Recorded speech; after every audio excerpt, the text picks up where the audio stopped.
Welcome friends. இந்த வண்டி பார்த்தீங்கன்னா TVS XL BS6 மாடல் வண்டி. இது வந்து ஒரு கம்ப்ளைண்ட்டு நம்ம நண்பர் கடையிலேருந்து வந்திருக்கு. இது என்னன்னு சொல்லிட்டு நம்ம ஓபிடி மாட்டி செக் பண்ணோம். இந்த ஓபிடி கப்ளரில் செக் பண்ணும்போது பார்த்தீங்கன்னா EOT சென்சார் கம்ப்ளைண்ட்டுங்கிற மாதிரி ஒரு ஃபால்ட் வருது. EOT சென்சாரை செக் பண்ணலான்னு சொல்லிட்டு பார்த்தோம். நீங்கள் பார்த்தீங்கன்னா தெரியும், EOT சென்சார் வயர் வந்து இன்ஜின் கேஸுக்குள்ளே போகுது, அதாவது கிளச்சு கேஸுக்குள்ளே போகுது. மேல் பக்கம் அந்த கப்ளர் பார்த்தோம்னா கப்ளரிங் காணோம். அப்படியே பார்த்துட்டு வரும்போது பார்த்தீங்கன்னா இதுக்குள்ளே பார்த்தீங்கன்னா தெரியும், அந்த போல்டு கழட்டிருக்கோம் பாருங்கள், கிளச்சு கேஸ் போல்டு. அதுக்கு நேராக பார்த்தீங்கன்னா வயர் வந்து இன்ஜின் கேஸுக்குள்ளே தான் போகுது இங்கேயும். அதாவது ஒயரிங் கிட்லேருந்து வர்ற அந்த ஒயரும் சரி, EOT சென்சார்லேருந்து வர இந்த ஒயரும் சரி பார்த்திங்கன்னா இன்ஜின் கேஸுக்குள்ளே போகுது.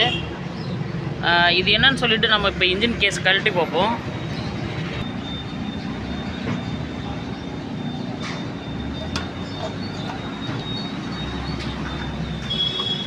பார்த்தீங்கன்னா ஃப்ரெண்ட்ஸ், நம்ம இந்த கிளச்சு கேஸ்லாம் இப்போ நம்ம கழட்டியிருக்கோம் போல்டெல்லாம்.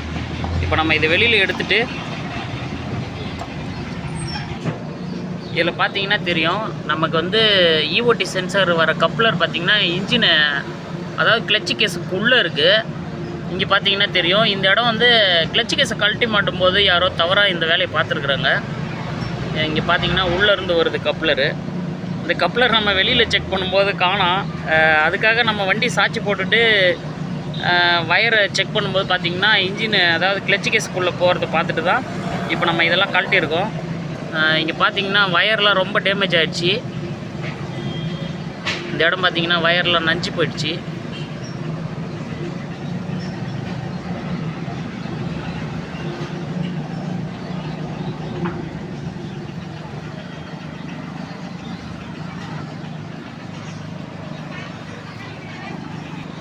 இப்போ இதில் கம்ப்ளைண்ட் பார்த்திங்கன்னா நமக்கு வந்து EOT சென்சாரினுடைய வயர் வந்து இன்ஜினு, அதாவது கிளச்சு கேஸுக்குள்ளே வச்சு மாட்டிட்டதுனால தான் இந்த பிரச்சனை. இப்போ நம்ம வந்து இந்த சென்சாரை வந்து நம்ம புதுசாக மாற்றிட்டு இந்த மேலே வயரிங் கிட்லேருந்து வர்ற இந்த லைனெல்லாம் நம்ம பக்காவாக எர்த்தாகாமல் டேப் அடிச்சுட்டு நம்ம தொடர்ச்சியாக இதை ரெடி பண்ணி பார்க்கலாம் ஃப்ரெண்ட்ஸ். பார்த்திங்கன்னா நம்ம கிளச்சு கேஸை க்ளீன் பண்ணி பேக்கிங் போட்டு மாட்டிட்டோம். அடுத்து பார்த்திங்கன்னா இந்த கப்ளரில் வந்து இந்த வயர் வந்து நசுங்கி இருந்ததுனால இந்த ரெண்டு வயருமே நம்ம தனித்தனியாக கரெக்ட் பண்ணி இதெல்லாம் நம்ம பக்காவாக டேப் அடிச்சிட்டோம். அடுத்து பார்த்திங்கன்னா நம்ம அந்த EOT சென்சார் வந்து புதுசாக வாங்கிட்டு வந்துருக்குறோம். இப்போ பார்த்திங்கன்னா தெரியும், இந்த சென்சார் நம்ம இப்போ போட்டு ஃபிட் பண்ணிக்கலாம்.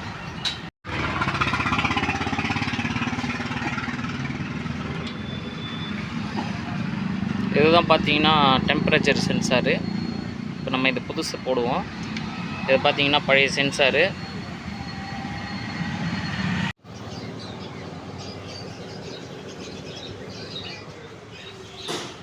அவ்வளோதான் ஃப்ரெண்ட்ஸ், சென்சார் நம்ம மாட்டிட்டோம். இப்போ நம்ம வந்து வண்டியை ஸ்டார்ட் பண்ணி பார்க்கலாம்.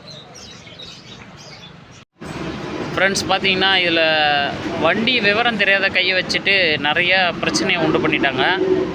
அதை கிளியர் பண்ணுறதுக்கே போதும்னு ஆகிடுச்சு.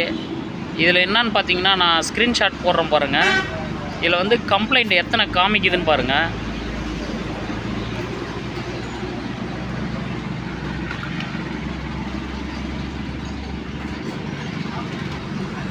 இந்த கம்ப்ளைண்ட்லாம் பார்த்துருப்பீங்க. இப்போ இதை நான் ஒன்று ஒன்றா எல்லாமே கிளியர் பண்ணி எல்லாமே ரெடி பண்ணிட்டோம். இப்போ நம்ம வந்து வண்டி ஸ்டார்ட் பண்ணி பார்க்குறோம். பார்த்திங்கன்னா MI லைட் வந்து ஆன் ஆகிடுச்சு. இப்போ நம்ம ஸ்டார்ட் பண்ணுறோம். பார்த்திங்கன்னா லைட்டும் ஆஃப் ஆகிடுச்சு. எந்த பிரச்சனையும் கிடையாது இந்த வண்டியில்.